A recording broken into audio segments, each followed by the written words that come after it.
Graça e paz, queridos irmãos. Um ótimo dia a todos, uma ótima terça-feira. Hoje, dia 12 de novembro de 2024. Nosso devocional diário está começando hoje a leitura de Tessalonicenses, 1 Tessalonicenses, capítulo 1. Uma pequena carta que Paulo escreve aos irmãos ali de Tessalônica, uma região da Macedônia. Paulo não está sozinho nessa empreitada, estão com ele Silvano, Silas e Timóteo. Ele deseja logo no início graça e paz da parte de Deus e do Senhor Jesus Cristo.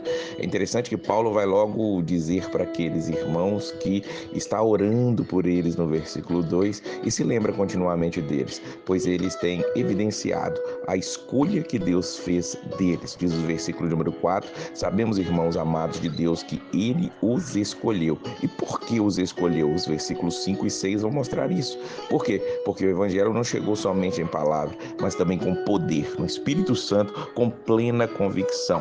E no versículo 6 diz que apesar de muito sofrimento, eles receberam a palavra com alegria que vem do Espírito Santo.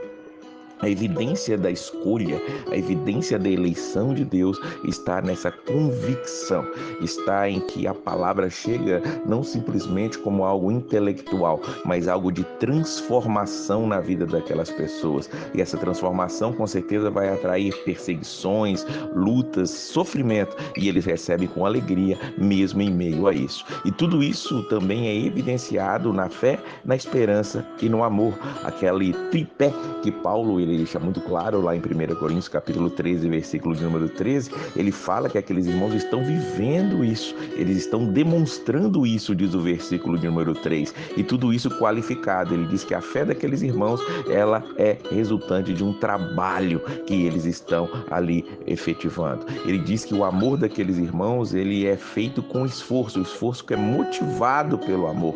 O amor não é de palavras, é um amor de ação, um amor de esforço, um amor em que as atitudes é que falam mais do que qualquer tipo de sentimento. E a esperança deles é a perseverança que eles têm em esperar o nosso Senhor Jesus Cristo. E é justamente isso que Paulo vai dizer para nós. Ele vai dizer lá no finalzinho que aqueles irmãos, eles se voltaram para Deus, eles deixaram os ídolos, eles estão esperando a Jesus que ressuscitou dos mortos e ele nos livra da ira que há de vir. Eles estão esperando a Jesus.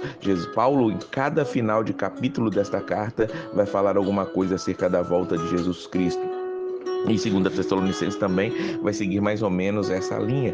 Então nós temos que entender que essa evidência da escolha dos irmãos, a eleição desses irmãos é demonstrada por essa esperança de esperar Jesus e crerem que Jesus nos livra da ira futura. Que ira é essa? Do último dia, do dia em que Jesus voltará, ressuscitará os mortos, levará a sua igreja no arrebatamento e nesse mesmo dia ele vem para deixar tudo aqui transformado, onde o juízo final é estipulado. E durante a leitura dessa carta nós vamos falar muito sobre isso. É uma carta escatológica, uma carta que vai falar acerca do arrebatamento. O 2 Tessalonicenses vai falar acerca ali do anticristo. Aqui nós vamos falar acerca dos mortos que ressuscitarão. É espetacular vermos Paulo falando sobre isso. E aqueles irmãos ali, eles tinham se tornado um exemplo para todas as igrejas ali ao redor, não somente da Macedônia onde eles estavam, mas também da Caia. A Caia, a capital, era Corinto, e Paulo está escrevendo essa carta lá da cidade de Corinto e está dizendo: aqui já está sendo propagado que o evangelho chegou em vocês e vocês foram transformados, e a partir de vocês também tem se propagado essa mensagem, diz o versículo de número 8, e todos estão falando dele. Será que as pessoas têm falado de nós através do poder do evangelho, que Cristo nos transformou, que nós temos sido uma imagem de Jesus Cristo, uma cópia de Jesus Cristo aqui nessa terra? Que isso seja uma grande realidade, que também possam ouvir de nós, porque nós estamos na expectativa da volta do Senhor, mas nisso nós não ficamos parados, ociosos, muito pelo contrário, nós servimos ao Senhor com alegria e levamos a palavra dele adiante. Que Deus abençoe a sua vida e a paz do Senhor.